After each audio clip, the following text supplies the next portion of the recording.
So if you are in stress और tension, trust me, इस video के बाद आपका स्ट्रेस और टेंशन जाने वाला है. Just listen to me. Give me your 5-10 minutes and I will sort this out. तो मैं इसमें आपको एक अपनी स्टोरी बताने वाली हूँ. स्टोरी है, ये समझ के ये मत समझना फेक है, इट इज़ रियल. तो as you all are aware मेरे चैनल के थ्रू कि मेरे 2 बेबीज़ हैं और दोनों के दोनों सी सेक्शन से हुए हैं. तो जब मेरा सेकेंड बेबी होने वाला था तो उस टाइम मैं बहुत ज़्यादा पैनिक में थी. पैनिक क्या था? अब आप कहोगे आपका फर्स्ट हो चुका है तो फिर आप पैनिक में क्यों थे? नहीं, फर्स्ट में मैं पैनिक में थी बट इतनी नहीं थी. और प्लस मेरे को एनेस्थीसिया दिया गया था कंप्लीट वाला कि मैं फुल्ली मतलब बेहोश थी, मुझे पता ही नहीं हुआ क्या. तो मुझे डर क्या होता है क्या नहीं कुछ पता ही नहीं था. ये इट्स लाइक कब क्या कैसे हुआ मुझे कुछ आइडिया नहीं था. सो देन उस तरीके से वो हुआ. अब at the second time of pregnancy, मतलब सॉरी सेकेंड बेबी के बर्थ के टाइम पे हुआ क्या, आई वॉज इन स्ट्रेस. उसका रीज़न, मेरा फर्स्ट सी सेक्शन हो चुका था. तो मुझे मैंने यूट्यूब से कहीं से वीडियो देखी उसके बाद, सी सेक्शन होने के बाद, कि हाउ सी सेक्शन हैपन्स, कितनी लेयर्स कट होती हैं, किस तरह से स्टिचेस आते हैं, एंड वो सब देखा. अब भगवान जाने मेरे मन में वो डर कहाँ से आया. मेरे मन में एक डर बैठ गया कि मुझे कुछ हो जाएगा, डॉक्टर मैनेज कर पाएगा नहीं कर पाएगा, मे बी शायद मेरी जान चली जाएगी. बिकॉज ऐसा ऐसे ऐसे मेरे मन में थॉट्स आ रहे थे. आई फेल्ट कि मुझे कुछ होएगा. ऐसे एक मन में ना बहुत बुरे वाला डर बैठ गया वो वीडियोस देख देख के कि पता नहीं maybe I will survive और नॉट, ऐसा कुछ थॉट था. देन उसके बाद हुआ क्या, जब डिलीवरी डे था एंड आई वॉज क्राइंग, मैं रो रही थी. मेरे हस्बैंड को पता है वो चीज़. तो मैं बहुत ज़्यादा स्ट्रेस में थी और टेंशन में थी. मैं उनको एक्चुअल अपने इमोशंस नहीं बता पा रही थी कि क्या मैं फील कर रही हूँ. बट एक्चुअल में मेरे मन में डर वही था कि शायद मुझे कुछ हो जाएगा. अब ये डर था. उस डर के बाद, उस डर से मेरे साथ क्या हुआ, मेरा बीपी एकदम से शूट अप हो गया. सो इट, मेरे को एग्जैक्ट फिगर याद नहीं है बट जितना रेंज होनी चाहिए उससे काफ़ी ज़्यादा हो गया. मतलब उस केस में वो किसी सर्जरी के लिए प्रोसीड नहीं कर सकते थे डॉक्टर्स. अब वो डॉक्टर जो थे वो मेरे को जानते थे पहले हमारी, बट ऑब्वियस मीटिंग्स हो चुकी हैं तो डायरेक्टली कोई सी सेक्शन के लिए थोड़ी जाता है, तो वो सब चीज़ें थी. अब वो डॉक्टर ने मुझे थोड़ा पूछा कि क्या हुआ है, क्यों इतना वो कर रखा है. तो मैंने बताया, मतलब उन सब चीज़ों में मेरा इतना स्ट्रेस बढ़ गया कि मेरा लाइफ में पहली बार बीपी शूट अप हुआ है, ज़िंदगी में पहली बार. Otherwise it was all control. कभी पूरी प्रेगनेंसी में कभी नहीं हुआ बट इस टाइम हुआ. भगवान जाने कहाँ से वो डर लेके आ गई मैं. तो my first piece of advice कि अगर if you are pregnant then please ऐसी वीडियोज़ मत देखो. बहुत डर दिमाग में बैठ जाएगा जिसका कोई सेंस ही नहीं है. अब उसके बाद हुआ क्या, मैं बहुत पैनिक में थी, बहुत स्ट्रेस में थी, मैं नहीं समझ पा रही थी. डॉक्टर ने बहुत ट्राई करा मुझे कूलिंग काम करने का, मतलब मेरे फोरहेड पे हाथ रखा, मुझे रिलैक्स करने की कोशिश करी. 2 डॉक्टर्स थे, एनेस्थेसिस्ट और जो गायनेकोलॉजिस्ट थी, दोनों ने ट्राई करा. उसकी वजह से भी डेफिनेटली रिजल्ट आया. Because when someone makes you calm down तो फ़र्क तो आता है. बट एक चीज़ थी जो मैंने अपने अंदर करी जिसकी वजह से वो चेंज हुआ. मैं मतलब मानती तो बहुत से देवी देवताओं में, ऐसा नहीं है कि मैं किसी में नहीं मानती. हिंदू रिलीजन को फॉलो करती हूँ. तो उसके बेस पे मैंने, मतलब बचपन से जो मेरे को ऐसा लगता है मेरा महादेव से कनेक्ट ज़्यादा है. आई फील महादेव से कनेक्ट ज़्यादा है. मतलब मैं वो कुछ होता है, एक सोल कनेक्शन होता है ना, तो वो मैं फील करती थी. अब उस दिन क्या हुआ कि मैंने पता नहीं क्या, जब मेरा सी सेक्शन परफॉर्म होने वाला था उससे पहले मैं उनके मंत्र सुन रही थी, शिव जी के. और देन जब सी सेक्शन होने लगा, मतलब इन द ओटी, एग्जैक्टली पहले तो रूम में थे फिर ओटी ऑपरेशन थिएटर में गए. तो वहाँ पर जाकर मैं मतलब इतनी स्ट्रेस में थी. बस मैंने एक थॉट दिया कि ये डर मेरे भगवान से तो बड़ा नहीं है, मेरे ईश्वर से बड़ा नहीं है, तो मैं क्यों घबरा रही हूँ, क्या वो मेरे को नहीं प्रोटेक्ट करेंगे. मतलब इस एक थॉट ने मेरा पूरा सिस्टम हिला डाला, मतलब शांत कर दिया। सिंपल भाषा में बोलूँ, पहले हिला हुआ था अब शांत हो गया। तो मेरे मन में यही थॉट आया, मैंने अपने आप से पूछा क्या मेरे भगवान इतने, मतलब मेरे को अपने भगवान पे भरोसा नहीं है, मैं विश्वास नहीं करती कि वो मुझे इस सिचुएशन से निकाल लेंगे, क्या वो मुझे प्रोटेक्ट नहीं कर सकते? But obvious he can protect me, वो तो सृष्टि के रचयिता हैं, तो मुझे क्यों नहीं प्रोटेक्ट करेंगे? प्लस चलो ये एक थॉट तो ये आया कि he will definitely protect me. फिर मैंने कहा चलो अगर सपोज मुझे कुछ होना भी है, मान लो अगर कुछ होना भी है, तो अगर भगवान कर रहे हैं तो फिर क्या दिक्कत है? जब जीवन उन्होंने दिया तो मृत्यु भी उनके हाथ में है, तो मैं क्यों टेंशन ले रही हूँ? तो मेरे दिमाग में 2-3 थॉट्स आए। फर्स्ट कि he will protect me, second even if he does not protect me, उसमें भी तो मैं उनके पास ही जा रही हूँ ना, तो ठीक है लेट इट बी, होने दो, कोई बात नहीं, ये मेरे जीवन का यही डिसीजन है तो लेट इट बी, होने दो, कोई दिक्कत नहीं है। उसके बाद से ही जब जैसे ही थॉट आया ना, मतलब मेरा मन शांत हुआ, धीरे धीरे मैं रिलैक्स हुई। ये थॉट्स मेरे अंदर ही चल रहे हैं, किसी को नहीं पता ये स्टोरी मेरे तक है। अब मैं आप लोगों से शेयर कर रही हूँ, जो भी ये वीडियो देखेगा उसको पता चलेगी, नहीं भी देखेगा तो मैं अपने लिए रिकॉर्ड कर रही हूँ, चलो कोई नहीं।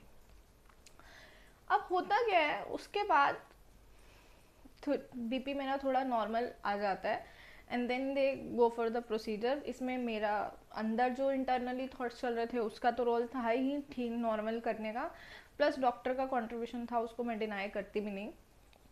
उनको मैंने थैंक्स भी बोला, रिव्यू भी डाला उनका, तो वो सारी चीज़ें थी।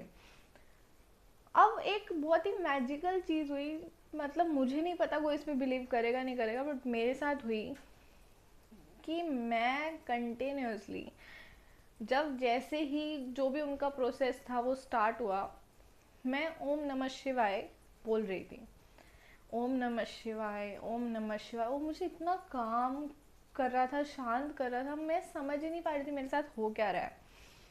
मतलब मुझे पता ही नहीं चल रहा था क्या हो रहा है। मैं जितना भी स्ट्रेस था, टेंशन थी, डर था कि कट हो रहा है पेट, और वो सब सारी चीज़ें थी ना तो दिमाग में चल रही थी, सारी की सारी निकल गई। पहले तो एक उस थॉट से कि वो मुझे प्रोटेक्ट कर लेंगे, और इवन इफ नहीं भी करा तो इट्स ओके यार, उन्होंने बुलाना है, तो ये चीज़ हो गई। फिर उसके बाद कंटिन्यूसली मैं ओम नमः शिवाय का जाप कर रही थी उस दौरान, ठीक है। और जब मेरा बेबी हुआ मनकीरत, सेकंड बेबी, वो जब वो बाहर आया तब भी मैं कर रही थी, और जब वो अंदर था तब भी मैं कर रही थी। वो पूरा जाप चल रहा था, ओम नमः शिवाय, ओम नमः शिवाय। मतलब जितने डॉक्टर्स थे वो भी सुन रहे थे, नर्सेस थी वो भी सुन रही थी, सो आई वाज चैंटिंग दैट। तो बस फिर उसके बाद कब प्रोसीजर हुआ, कब क्या हुआ, कुछ पता ही नहीं चला। बस हाँ एहसास हो रहा था, दे वर टचिंग माई बॉडी, उसके अलावा कुछ कट हो रहा है, कुछ हो रहा है, कुछ नहीं पता चला। इतना स्मूथ प्रोसेस गया, थैंक्स टू डॉक्टर, उन्होंने, उनका तो कंट्रीब्यूशन डेफिनेटली था, बट मेरे को ऐसा लगता है कि भगवान का हाथ था मेरे ऊपर। मतलब पता नहीं क्या उस वक्त मेरे अंदर थॉट्स चल रहे थे जिसकी वजह से मैं इतनी परेशान थी कि मैंने खुद ही अपने दिमाग में सिनेरियोज क्रिएट कर लिए। और अगर मैंने अपने आप को शांत नहीं करा होता उस दिन तो शायद सिचुएशन वर्स्ट हो जाती, बच्चे पे भी इम्पैक्ट आता, बिकॉज मेरी हेल्थ डायरेक्टली बच्चे को इम्पैक्ट करेगी डेफिनेटली। बट वो चीज़ें पता नहीं ठीक हो गई। सो इस ऐसा एक इंसिडेंस, अभी मेरा विजडम टूथ का रिमूवल हुआ, मैं बहुत टाइम से उसको अवॉइड कर रही थी। मेरा विजडम टूथ 4 ईयर से आया हुआ था, बट आई वॉज लाइक छोड़, रहने देते हैं, बाद में करेंगे, बाद में करेंगे। मतलब बहुत पेन नहीं था इनिशियली, उसका मैंने वीडियो डाला हुआ है शॉर्ट्स में, तो अगर आपको देखना है तो देख सकते हो। तो उसका भी मैं अवॉइड कर रही थी, बट जब पेन ज़्यादा बढ़ी है अभी लास्ट मंथ में, मई में, तो फिर मैंने कहा चलो अब देखते हैं, लेट्स टेक द डिसीजन। तो अंदर से डर था क्योंकि मेरा काफ़ी टेढ़ा आया हुआ था, प्रॉब्लम थी। वहाँ पे भी फिर सेम चीज़ हुई, और मतलब मैं जब वो अपना प्रोसीजर करा रही थी, मैं बहुत घबरा रही थी। मतलब पहले बहुत ज़्यादा, पहले तो मैं करवाना नहीं चाह रही थी, अवॉइड कर रही थी since so long. But then अब जब बहुत सिचुएशन वर्स्ट हो गई, देन मैंने कहा चलो लेट्स गो फॉर इट, करवा लेते हैं। तो जब करवा रही थी तब भी मेरे को डर तो था, क्योंकि वो ड्रिलिंग एंड ऑल वो सब करना पड़ रहा था, क्योंकि गम काफ़ी स्वेलो सूज रखा था।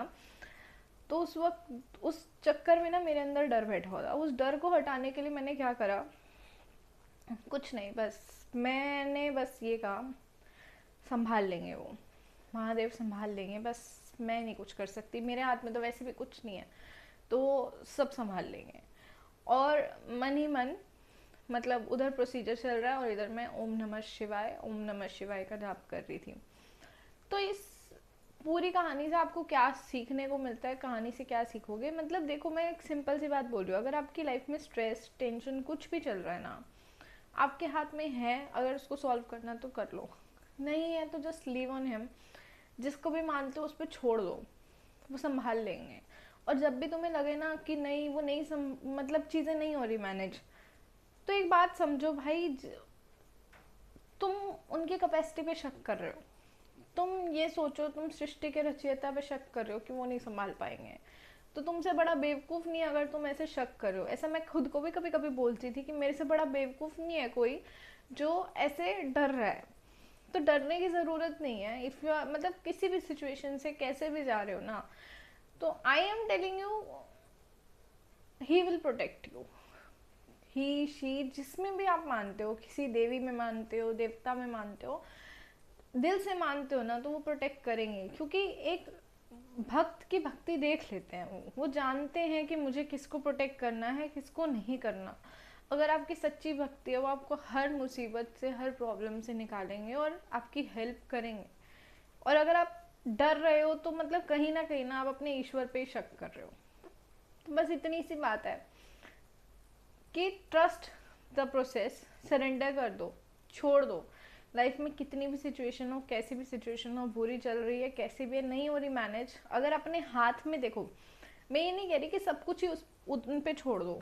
कुछ चीज़ें जो हमारे हाथ में है कर्म करना, वो तो हम करेंगे, बट कभी कभी सिचुएशन में हमारे हाथ में नहीं होता। जैसे 2 केसेस मैंने आपको बताया, उसमें मेरे हाथ में कुछ नहीं था, मेरे हाथ में था सिर्फ रिलैक्स रहना। वो मैंने रखा अपने आप को, पैनिक नहीं करने दिया, चीज़ें हो गई। बट जैसे कि से फॉर एग्जाम्पल किसी का एग्ज़ाम है, तो आपके हाथ में ये नहीं कि सिर्फ सरेंडर कर दो तो काम चल जाएगा। भाई पढ़ाई करनी पड़ेगी, ये सीधी सी बात, अपने भेजे में घुसा लो।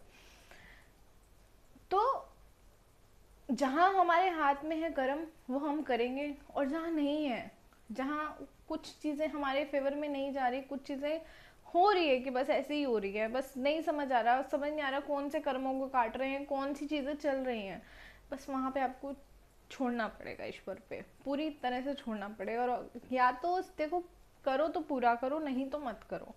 बिलीव करो तो ऐसा करो कि भगवान सामने प्रकट हो जाए और तुम्हारी मदद कर दे, नहीं तो मत करो। तो बिलीफ इतना स्ट्रांग होना चाहिए। और जब भी कभी बिलीफ शेक होने लगे ना, तो सोचो तुम अपने भगवान पर ही शक कर रहे हो। तो दैट्स इट। इस वीडियो से मेरे को बस ये बताना था। कोई देखेगा तो अच्छी बात है, नहीं देखेगा तो भी कोई बात नहीं, मेरे को बस अपना मैसेज कन्वे करना था। So that's it.